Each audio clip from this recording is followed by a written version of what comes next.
পরশুই অর্থাৎ রবিবার নবম দশমে নিয়োগের পরীক্ষা, আর সেই আবহে এসএসসির প্রশ্ন ফাঁসের অভিযোগ তুলে পোস্ট চন্দ্রকোনা থেকে অরিন্দম পাল নামে একজন গ্রেফতার।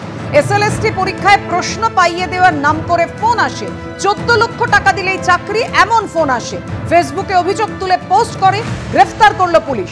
এসএসসির পরীক্ষাকে কলুষিত করার অপচেষ্টা চালানো হয়েছে। মুর্শিদাবাদের বাসিন্দা বলে দাবি করলেও চন্দ্রকোনার বাসিন্দা ওই ব্যক্তি একটি বিশেষ রাজনৈতিক দলের সঙ্গে প্রত্যক্ষভাবে যুক্ত এই অভিযুক্ত। ধৃত অরিন্দম বিজেপি কর্মী, সরকারকে কালিমালিপ্ত করার চেষ্টা। ধৃতের ছবি ফেসবুক পোস্ট দিয়ে এমনটাই দাবি করেছে পশ্চিম মেদিনীপুর জেলা পুলিশ। জেরার মুখে অপরাধ স্বীকার করে নিয়েছে ধৃত, দাবি পশ্চিম মেদিনীপুর পুলিশের। বিজেপির একাধিক হোয়াটসঅ্যাপ গ্রুপে আছে অভিযুক্ত। চন্দ্রকোনার মংরুল এলাকার বিজেপি কর্মী ধৃত অরিন্দম। প্রশ্ন ফাঁসে অভিযোগকারীকে গ্রেফতারি নিয়ে দাবি করেছে পুলিশ।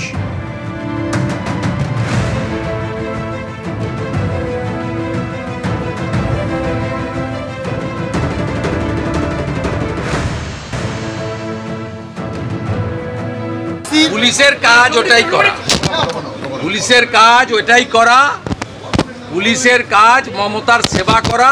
ডাক্তার সোরেনদেরকে পিটিয়ে মারা, সুবল সোরেনদেরকে পরোক্ষভাবে মৃত্যুর জন্য দায়ী এরা।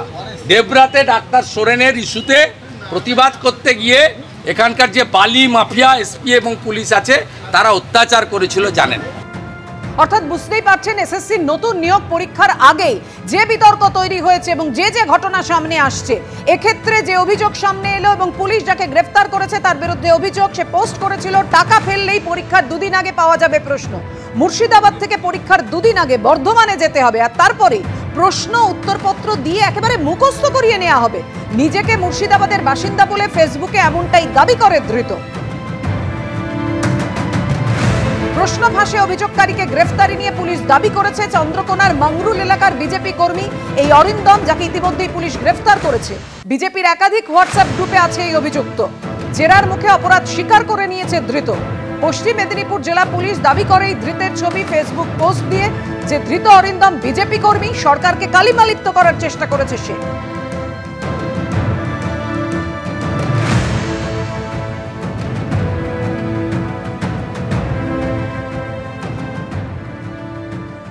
দিল্লির অমিত মালব্য থেকে অরিন্দম পর্যন্ত, এই যে অরিন্দম বলে যে ছেলেটি গ্রেপ্তার হলো, সবাই এক, সবাই মিথ্যে, সবাই ফেক। উদ্দেশ্য একটাই, বাংলাকে হেয় প্রতিপন্ন করা। যে একটা ছেলে মিথ্যে অভিযোগ করে যে প্রশ্নপত্র পাওয়া যাচ্ছে টাকার বিনিময়ে, এইটা নিয়ে উনি প্রচার করতে নেমেছেন। এটা দিল্লির ডাইরেকশন ছাড়া হতে পারে না, এটা বাংলার বিজেপির ডাইরেকশন ছাড়া হতে পারে না। কেন? এই যে পরীক্ষাটা এত সব বাধা সত্ত্বেও ডেকে দিয়েছেন ডিপার্টমেন্ট, শিক্ষা দপ্তর, তার জন্য ওরা চিন্তিত। যদি নিয়োগ করে ফেলে তাহলে তো ঝুলি থেকে বেড়াল বেরিয়ে যাবে, ওদের সমস্ত কেচ্ছা কাহিনী ধরা পড়ে যাবে। তাই ধন্যবাদ পুলিশকে, ধন্যবাদ মাননীয় সরকারকে। আর এর আগে অর্থাৎ গতকাল 2016 সালের এসএসসিতে চাকরি বিক্রির অভিযোগ সামনে এসেছিল। প্রশ্ন বিক্রির চাঞ্চল্যকর অভিযোগ তুলেছেন শুভেন্দু অধিকারী। তার দাবি 50,000 টাকায় প্রশ্ন পাওয়া যাচ্ছে। বিরোধী দলনেতার এই অভিযোগের পাল্টা জবাব দিয়েছে তৃণমূল। প্রশ্ন বিক্রির অভিযোগ খারিজ করে দিয়েছে স্কুল সার্ভিস কমিশনও। মমতা প্রশ্ন বিক্রি করবে, 50,000 টাকায় প্রশ্ন পাওয়া যাচ্ছে, বসিরহাট থেকে আমি অডিও পেয়েছি। কোটি কোটি টাকার বিনিময়ে চাকরি বিক্রি, যোগ্যদের বঞ্চিত রেখে অযোগ্যদের নিয়োগ, এমনই চাঞ্চল্যকর অভিযোগ উঠেছিল স্কুলের নিয়োগে। ব্যাপক দুর্নীতির জেরে 2016 সালের এসএসসির গোটা প্যানেল বাতিল করে আদালত। সুপ্রিম কোর্টের নির্দেশে 7 ও 14 সেপ্টেম্বর নবম, দশম ও একাদশ দ্বাদশ শ্রেণীর শিক্ষক নিয়োগের পরীক্ষা নেবে স্কুল সার্ভিস কমিশন। পরীক্ষায় বসবেন 5 লক্ষের বেশি চাকরি প্রার্থী। কিন্তু সেই পরীক্ষার মাত্র দুদিন আগেই প্রশ্নপত্র বিক্রির মতো চাঞ্চল্যকর অভিযোগ তুললেন শুভেন্দু অধিকারী। মমতা প্রশ্ন বিক্রি করবে, আমি অডিও রেকর্ড পেয়েছি, 50,000 টাকায় প্রশ্ন পাওয়া যাচ্ছে, বসিরহাট থেকে আমি অডিও পেয়েছি। এটা এসএসসি ইয়েস পরীক্ষার ইয়েস 7-14 ইয়েস। ও জানে ওএমআরে হাত দিতে পারবে না। চোর মমতা প্রশ্ন বিক্রি করবে, তার ভাইপো মাল তুলবে। সুজয় কৃষ্ণ ভদ্ররা ছিল, জীবন সাহারা ছিল, এবার আরো কিছু নতুন এজেন্ট দিয়ে করবে। তাদের বিশ্বাসযোগ্যতা এতটাই প্রশ্নের মুখে পড়েছে যে বাংলার সর্বস্তরের মানুষ এটা বিশ্বাস করে যে কোনো রকমের দুর্নীতি, সে দুর্নীতি যত কুৎসিত পশ্চিমবঙ্গে সেই দুর্নীতি হবে না এমন কথা হলফ করে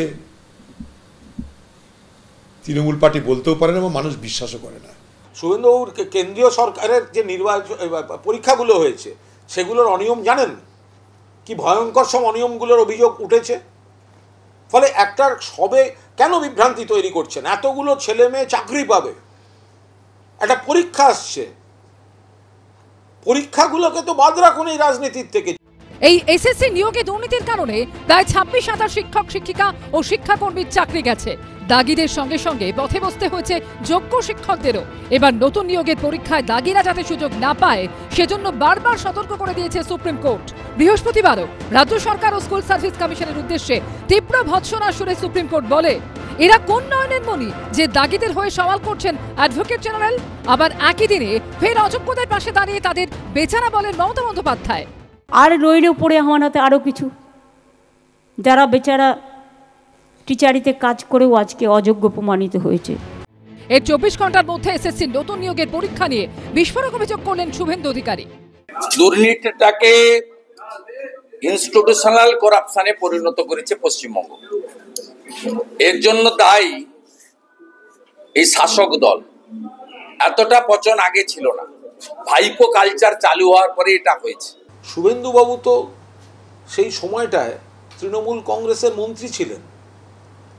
শুভেন্দুবাবু তো সেই সময়টায় তৃণমূল কংগ্রেসের একজন প্রভাবশালী নেতা ছিলেন, যার দায়িত্বে একাধিক জেলা ছিল।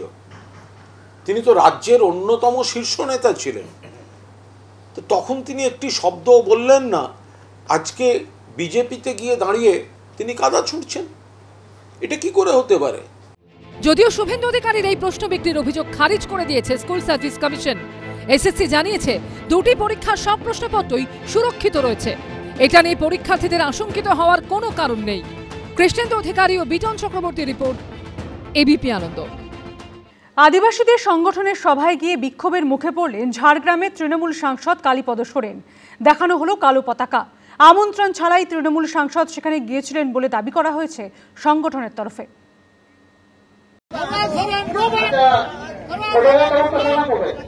গিয়েছিলেন আদিবাসীদের একটি সংগঠনের সভায়, আর সেখানে গিয়ে বিক্ষোভের মুখে পড়তে হলো তৃণমূল সাংসদ কালীপদ সোরেনকে। দেখানো হলো কালো পতাকাও। বুধবার বেলপাহাড়ির মুরাংশোলে আদিবাসীদের সংগঠন ভারত জাকাত মাঝি পারগানার একটি সভা ছিল।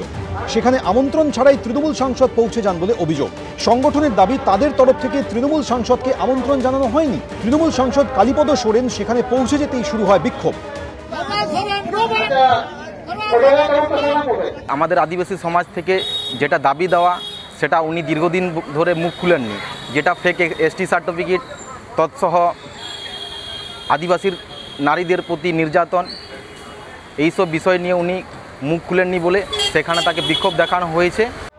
এরপর বাধ্য হয়েই এলাকা ছাড়েন তৃণমূল সাংসদ। এ নিয়ে তার সঙ্গে যোগাযোগ করা হলেও তিনি কোনো প্রতিক্রিয়া দিতে চাননি। অমিতাভ রথ, এবিপি আনন্দ, ঝাড়গ্রাম।